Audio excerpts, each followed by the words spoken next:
அடுத்ததா திருமணம் அப்புறம் காதல் வாழ்க்கை, அப்புறம் குடும்ப வாழ்க்கையில மீன ராசிக்கு எப்படி இருக்கும் சார்? அதாவது மீன ராசி என்பவர்களுக்கு ராசிக்கு 7ஆம் இடம் தான் திருமண வாழ்க்கை. ஸோ அந்த 7ஆம் இடத்த ராசியிலேயே அமர்ந்து சனி பகவான் பார்த்துக்கிருந்தார்.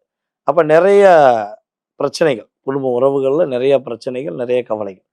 அதாவது பொதுவாவே வந்து பார்த்தீங்கன்னா, அந்த 4 கார்னர்ல உள்ள ராசி எப்பவுமே திருமண வாழ்க்கையில வெற்றி பெற்றேன்னு சொல்றதுக்கான வாய்ப்பு ரொம்ப கம்மி. ரொம்ப போராட்டம் அப்படின்னு தான் சொல்லுவாங்க.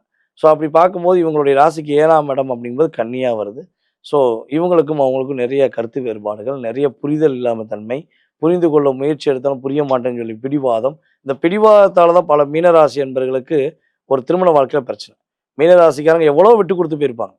இதுக்கு மீறி விட்டு குடுத்து போனா பூமிக்குள்ள தான்டா போணும் அப்படிங்கிற மாரி விட்டு குடுத்து போயிருப்பாங்க. ஆனா அவங்க பார்ட்டி ஆப்போசிட் பார்ட்டி நான் ஏன் விட்டு குடுக்கணும்? நான் தப்பே அதாவது தப்பு பண்ணிட்டு தப்பே பண்ணலைல. நான் விட்டுக் குடுக்கணும்னு அவசியமே இல்ல. நான் இறங்கி வரணும் அவசியம் இல்லன்னு பிடிவாதத்தாலேயே நெறைய மீனராசிக்கு பிரச்சனையா இருந்திருக்கும். ஸோ அது மாறப்போது. இவங்களுடைய அதாவது சனி பகவான் பார்க்குற பார்வைய டீஆக்டிவேட் பண்ணிட்டு, குரு சேர்ந்து பார்க்கறனால, இவங்களுடைய பார்ட்னர் இவங்கள தேடி வருவாங்க. விட்டுட்டு போன உறவு கூட தேடி வந்து மன்னிச்சுக்கோங்க அப்படின்னு இப்ப கேட்பாங்க. ஏன்னா, பார்க்குற கிரகங்களுடைய தன்மைய பொறுத்து தான் கேரக்டர் மாறும். அப்ப இப்ப வந்து அவங்க மாறி, நான் புரிஞ்சுக்கிறேம்மா. நீ என் மேல தான் தப்பு இருக்குன்னு புரிஞ்சுக்கிறேன். நீ எவ்வளவோ இறங்கி வந்த. நான் ஒத்துக்கிறேன் அப்படின்னு சொல்லி இறங்கி வந்து பேசக்கூடிய பாக்கியம் உண்டு. ஒரு புரிதலுடன் ஒன்று சேர்வதற்கான வாய்ப்புலாம் மீன ராசிக்கு அற்புதமா இருக்கு.